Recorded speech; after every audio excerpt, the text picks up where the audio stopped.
Bien, bonjour à tous, le Centre de la francophonie des Amériques est heureux aujourd'hui de procéder au dévoilement des gagnants du concours Slam Tes Accents. On est aujourd'hui en présence de Monsieur Desgagnés, donc le président directeur général du Centre de la francophonie des Amériques. Bonjour. Nous avons aussi avec nous Yao, qui est le porte-parole du concours Slam Tes Accents, ainsi que Eugenia Rodriguez, conseillère de français au ministère de l'Éducation publique du Costa Rica. Monsieur Jean-Claude Lavoie, vice-président de Richelieu International, est également avec nous. Donc pour commencer, je vais donner la parole à Monsieur Desgagnés afin qu'il puisse faire une rapide mise en contexte du concours Slam Tes Accents. Bonjour. Donc, pour le Centre de la francophonie, on est d'abord très fiers du concours Slam Tes Accents. Pour vous expliquer l'objectif du Centre, quand on a réfléchi à cette activité-là, on était dans le contexte de briser l'isolement, de faire connaître cette francophonie plurielle à toutes les Amériques. Donc, on voulait, comme d'habitude, passer par les professeurs qui sont nos meilleurs relayeurs au niveau de langue, d'identité, de culture. Et à ce moment-là, on voulait avoir ce sentiment d'appartenance. Donc, naturellement, je peux vous dire tout de suite d'emblée qu'on a réussi et on a battu des records au Centre de la francophonie depuis l'existence du Centre au niveau de visite du site web du Centre. Donc, on a plus de 75 000 personnes, en tout cas fois, que les gens sont revenus, sont visités le site du Centre, qui ont, on le souhaite, écouter des vidéos de d'autres écoles qui n'ont pas venu seulement voter sur leur école, mais aussi aller visiter un peu la francophonie et les accents, la belle diversité des accents des Amériques. Et en plus de ça, on a récolté plus de 30 000 votes au total là, en seulement 2 semaines. Donc, on est très heureux de ça. C'est une façon pour nous de, grâce aux professeurs, donc à cette idée d'enseignement, d'éducation, et aussi grâce à tous ces créateurs, on mesure la vitalité d'une communauté par sa créativité. Donc, nous, on est très heureux là, du résultat de ce premier concours de slam dans les Amériques. Yao, vous faites aussi partie de ces créateurs, de ces slammeurs qui font partie de la francophonie des Amériques. Est-ce que tu pourrais revenir sur ta vision du slam et puis également du slam comme outil de création? Déjà, merci au Centre de la francophonie des Amériques pour avoir organisé ce concours-là. Le slam, c'est un art formidable, c'est un bel outil de création pour pouvoir permettre justement aux élèves de s'emparer des mots et aussi de pouvoir jouer avec ceux-ci, mais de pratiquer l'art oratoire. J'ai adoré voir justement l'engouement qui s'est créé derrière ce concours-là, que ce soit sur les réseaux sociaux ou sur la plateforme même du site internet, et d'être à l'affût de ce qui se passait, de voir combien de fois le guide avait été téléchargé, de voir aussi comment les messages qui se relayaient sur Twitter étaient envoyés par des personnes un peu partout à travers les Amériques. Le succès du concours d'ailleurs, Slam Tes Accents, témoigne de cette capacité du slam, de l'art oratoire, pour pouvoir rejoindre les jeunes. En tant que porte-parole du concours, j'ai été ravi de découvrir la diversité de la francophonie à travers les Amériques et de voir qu'il y a plus de 130 vidéos qui ont été reçues sur 20 différents territoires à travers les Amériques. Ce concours avait pour objectif de valoriser la multiplicité et la diversité des accents, et je pense qui se retrouvent à travers les Amériques, et je pense que c'est chose faite, c'est mission accomplie. Merci beaucoup Yao pour ce témoignage. J'aimerais maintenant inviter Madame Rodriguez, donc, qui était une des jurés, et avec la particularité que Madame Rodriguez vient du Costa Rica, c'est le seul pays en Amérique latine dans lequel l'enseignement du français au niveau secondaire est obligatoire. Est-ce que vous pourriez revenir un petit peu sur les éléments qui vous ont touché en tant que juré sur des vidéos peut-être dont certains détails vous auraient plu? Oui, bien sûr. Bonjour, la francophonie des Amériques. J'étais très ravie de pouvoir participer comme membre du jury du concours Slam Tes Accents et de représenter à ce titre notre pays, le petit pays, le Costa Rica, un pays qui travaille fort pour la langue, pour la culture et le développement de la francophonie dans les Amériques. Très touchée pour l'opportunité, l'occasion de regarder ces quantités de jeunes qui aiment le français, la musique du français dans les mots et surtout l'expérience de savoir en quoi consiste l'idée de slammer. Très touchée par la participation de notre pays aussi parce qu'on fait un grand effort pour la diffusion et l'apprentissage du français langue étrangère aussi chez nous. Et bon, très, très satisfaite de voir les résultats, la créativité et surtout l'amour et l'enthousiasme des jeunes partout de l'Amérique.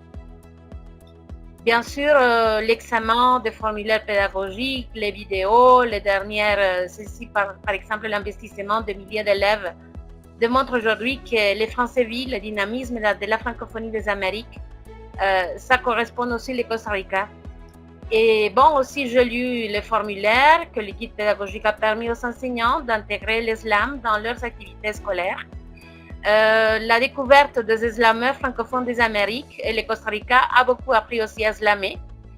Merci aux enseignants pour votre incroyable travail et merci à vous, Centre de la francophonie des Amériques. Merci Eugénia pour votre implication dans le concours. Puis on mentionnera également que le centre remercie bien entendu les autres jurés du concours.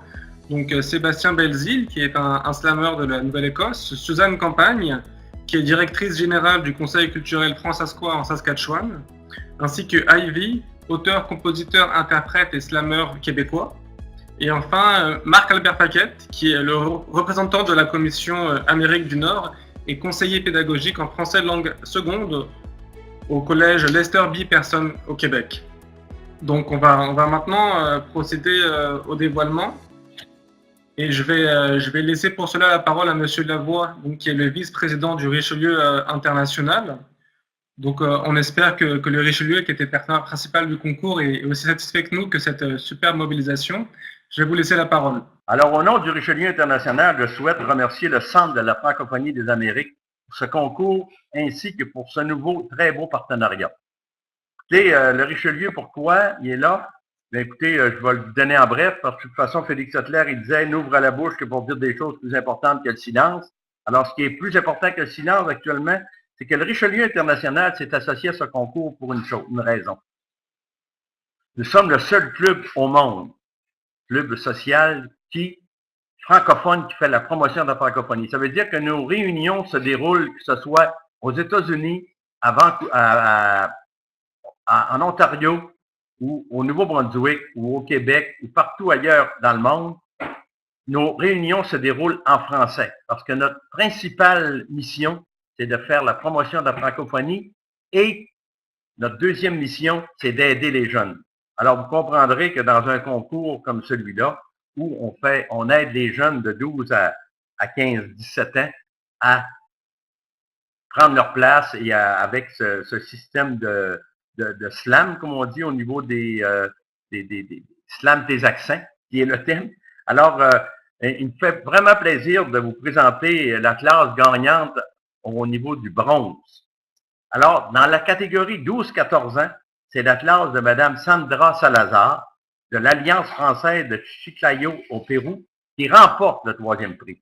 Alors, bravo, Mme Salazar et votre équipe. Dans la catégorie 15-17 ans, c'est la classe de Mme André Hamon du Collège Saint-Jean-Vianney de Montréal au Québec, qui remporte le 3e prix. Bravo, Madame, et bravo à nos deux gagnants des médailles de bronze. Annoncer les classes gagnantes d'argent. Et dans la catégorie de 12-14 ans, c'est la classe de Madame Francisca Martineau du lycée français de la Nouvelle-Orléans aux États-Unis qui remporte le 2e prix. Félicitations! Et dans la catégorie 15-17 ans, c'est la classe de Madame José Baudouin de l'école secondaire Roger Comtois à Québec qui remporte le 2e prix. Félicitations aux gagnants. Donc, dans la catégorie gagnant or, je suis très heureux également d'annoncer dans la catégorie de 12 à 14 ans que c'est la classe de Mme Chantal Duguay-Mallet de l'École Sainte-Anne de Fredericton au Nouveau-Brunswick qui remporte le 1er prix. Félicitations à tous les étudiants, le professeur qui fait un grand travail là-dedans. Bravo à Fredericton. Et dans la catégorie 15 à 17 ans, je suis très heureux d'annoncer que c'est la classe de Mme Stéphanie Alika de l'École Saint-Joachim de la Broquerie au Manitoba qui remporte le 1er prix dans la catégorie 15 à 17 ans. Donc, encore une fois, bravo à tous les étudiants, professeurs et les gens des Franco-Manitobains. Dans la catégorie prix du public, la catégorie 12 à 14 ans, La classe gagnante est la classe de Julie Lavallée de l'école Anne Hébert à Vancouver, en Colombie-Britannique, au Canada. Et dans la catégorie des 15 à 17 ans, la classe gagnante est la classe de Sylvain Granouillet du Colegio Suizo de México à Cuernavaca, au Mexique. On peut voir comme les communautés sont tissées serrées dans des situations minoritaires. Plus on est minoritaire, plus on a besoin d'un des autres. Et puis, c'est peut-être un grand constat là, qui mérite d'être souligné ici. Moi, je dis bravo à cette mobilisation-là. C'est un prix important. Quand on est capable de mobiliser notre communauté, on est capable de grandes choses.